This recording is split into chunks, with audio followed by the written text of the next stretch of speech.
All right, how's it going, YouTube? It's been a while. You probably think I've been MIA. Pretty much have. A lot's been going on in my life. I've had this car about a year though now, and I thought I'd do a 1 year buyer's guide review on ownership of this car. Life's been pretty good. To answer the question where I've been getting my real estate license, and I've also gone back to work as being a valet to pay for the transition to become a realtor. So, I mean, this week I got affiliated with a firm. I'm actually gonna probably start doing YouTube videos on investing and or investments in Charlotte, and or just if you want to buy a house in Charlotte.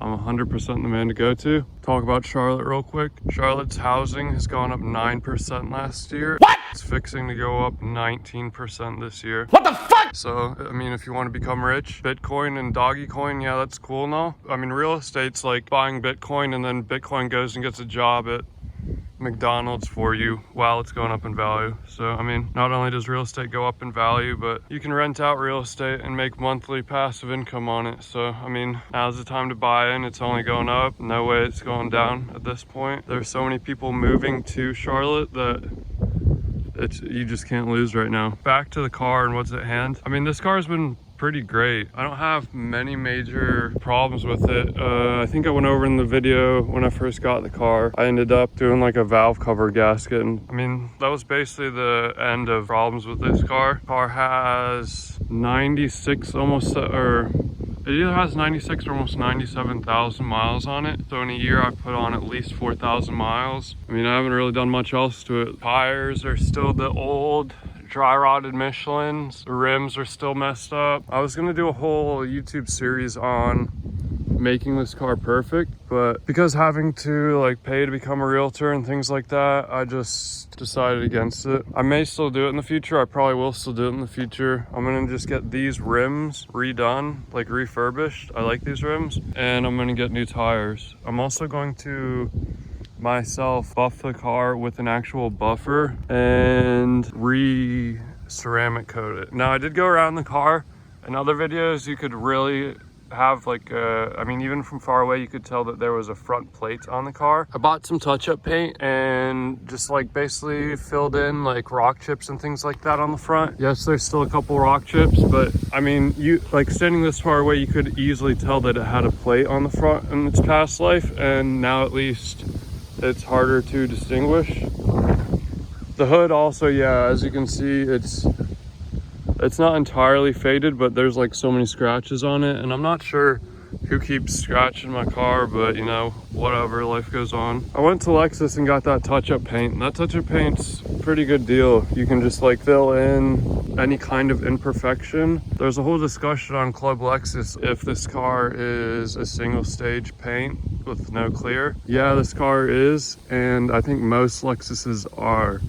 But so that makes it easier in the future to want to fill in almost all the scratches and little nicks and stuff, and then when I buff it, it'll take like the high point out, so I think it'll look pretty good. I'm not gonna do like every single little scratch, but like if there's like a rock chip or something, yeah, I'm gonna fill that in. In my other video, I a couple months ago put on these tips I got a long time ago.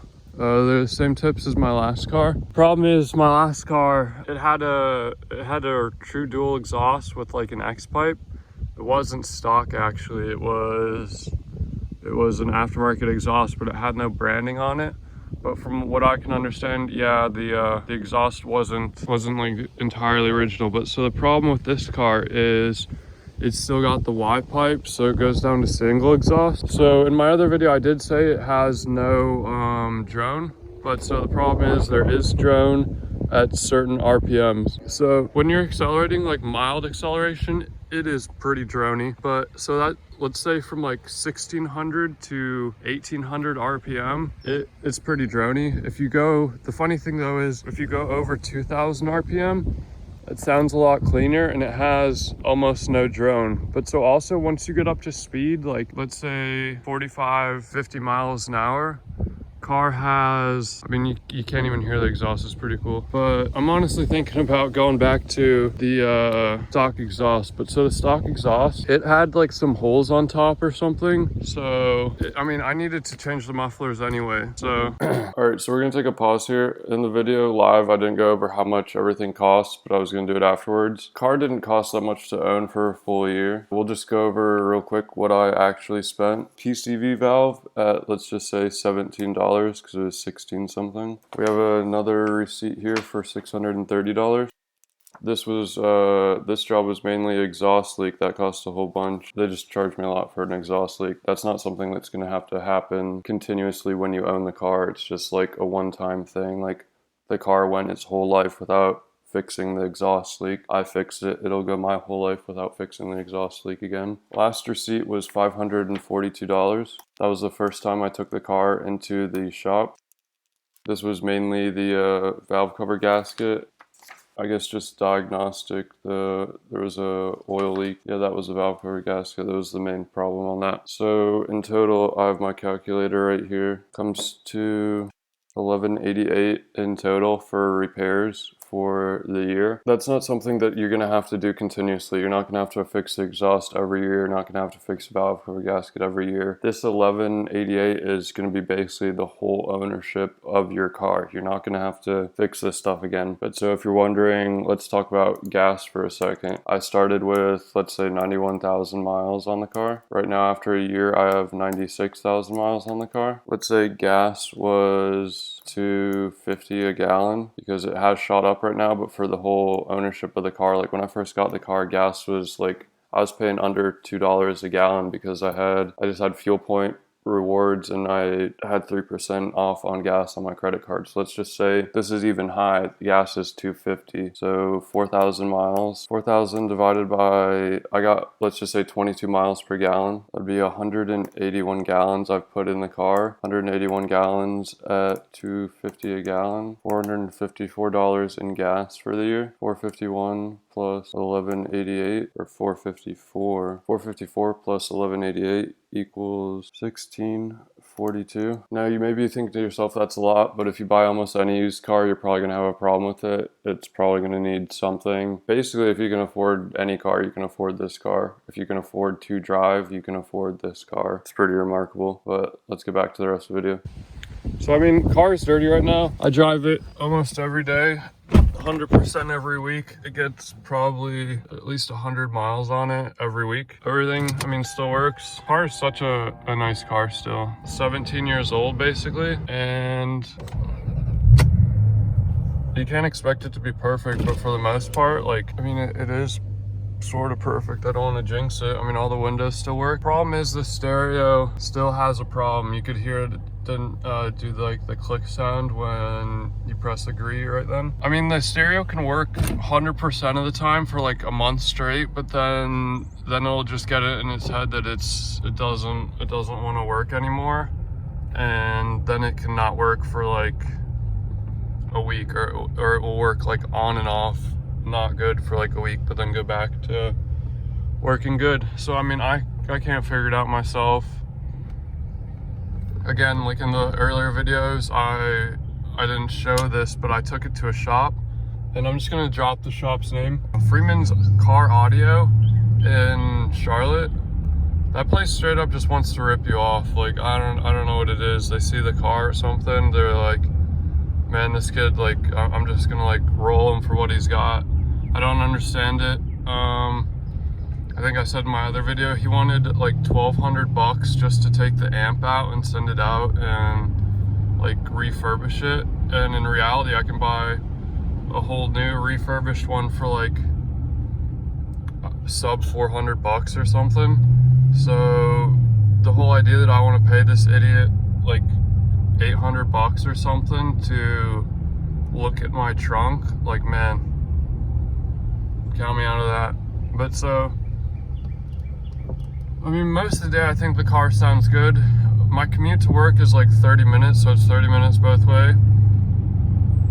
sometimes it can get like annoying. All right, so I'm sitting here editing the video and I forgot to add in that I'm going to modify the exhaust so the pipes from each left and right side headers, they're going to go straight back to the exhaust, or straight back through the exhaust with no divergence, like no X pipe, and it's not going to go to a Y pipe anymore. Right now there's drone because it goes to a Y pipe, like a single pipe, and then goes back out to the dual exhaust. I don't understand why Lexus ever thought this was a good idea. I don't think it saves a couple dollars, makes the car sound terrible when you cut the muffler off it. Guess they never designed the car to be muffler deleted, but the car is going to sound much better when I make the exhaust a true dual exhaust. Let's say I have like a client or something and they want to be actually driven to the house or something, or I'm going to drive them to show them like a couple houses. More than likely I'll have the occasion where they want to be driven, and that's another reason why I got this car, because I mean I'd plan to go into real estate anyways. But so even with the windows up, it still has like drone problem, and not bad. I mean, the windows are down right now and we're doing slow speeds and it's not too bad. But so if you're driving somewhere around the whole day, they could be like, man, this dude's an idiot. They might not know that I have the exhaust modified. They'll be like, oh, he can't even afford fixing his exhaust, when in reality I've spent quite a bit making the exhaust not leak and not have any leaks in it. But I mean, yeah, I don't want to drag this video out for too long. We'll get it out on the main road and I'll put the windows up and you can hear what it sounds like again.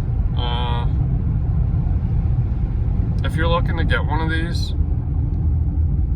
I mean, I don't have anything bad to say about it. The car is 17 years old. Again, I'm back doing valet. There are so many new cars that I drive that have like even well under 100,000 miles that are so beat and so clunky. It's just amazing. I know for a fact no suspension components have been fixed on this car, and I mean, I haven't fixed any suspension components on this car. For example, last week I drove a automatic Scion FRS or whatever, BRZ or whatever. Car had like 49,000 miles on it, and the thing clunked like a bag of clunk. Like, it was such a piece of garbage. I don't know. So many Kias and Hyundais, like that whole best initial quality or whatever, like that's a load of garbage. Like, initial quality is nice for the first like 20,000 miles, then you get to know what the car is sort of like. By the time you get to 100,000 miles, I don't think initial quality is doing much for you there. But so again, for 6,800 bucks, I put maybe, who knows at this point, over $1,000 into it. And I mean, I don't plan on putting any money into it for a while. I plan to just drive it. I was thinking about getting rid of it before 100,000 miles, but that's not in my book right now. I'm just gonna continue putting miles on it. I don't care about the whole 100,000 miles thing. Yeah, it would be cool to sell it before 100,000. Yeah, the market's incredible right now. Everything's highly inflated. I could get more than I bought the car for, but then I'd have to go out and buy another car that I thought was comparable to this. Like, I don't want to drive a Honda Civic. I like having cooled seats. I like just the ride. I like having a car that has spring suspension that rides like it's almost air suspension. I mean, this car is so smooth. I have my elbow rested on the armrest right now, so like this is the amount of like jostling you get in the car. Like, it's minor. This road is not smooth. Like, here's a transition right here. Like, what transition? So yeah, I'm gonna end the video. Thanks for watching. Again, if you're looking to get one of these, 100% pull the trigger. It's worth it. I'm not even sure these have gone up that much in value. Like, a lot of cars, like luxury cars, they've gone up in value, but I think everyone's missed the boat on these. And I mean, they run forever. people are probably gonna miss the boat entirely. These things are gonna get bought up. So, hope you have a good day. Thanks for watching. If you want to see more about real estate and or in the future when I fix this car even more, like make it perfect, or you want to see an LS430 in the future, think about subscribing. It's not ending here. Have a good day.